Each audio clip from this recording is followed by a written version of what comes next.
Hello guys, स्वागत है हमारे नए ब्लॉग में। देखिए, इस रूम का सिंगल कोट पुट्टी हो चुका है। अभी दूसरा कोट चढ़ेगा इस पर और बने रहिए ब्लॉक में। यहाँ सब ग्रिल लग चुका है, ग्रिल में प्राइमर डालना है लोहे वाला। और ये किचन है, किचन में भी सिंगल हो गया है, डबल करना है। और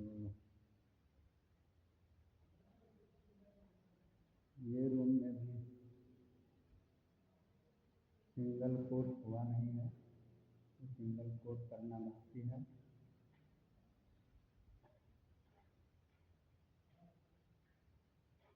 और इधर भी सब हो चुका है सिंगल।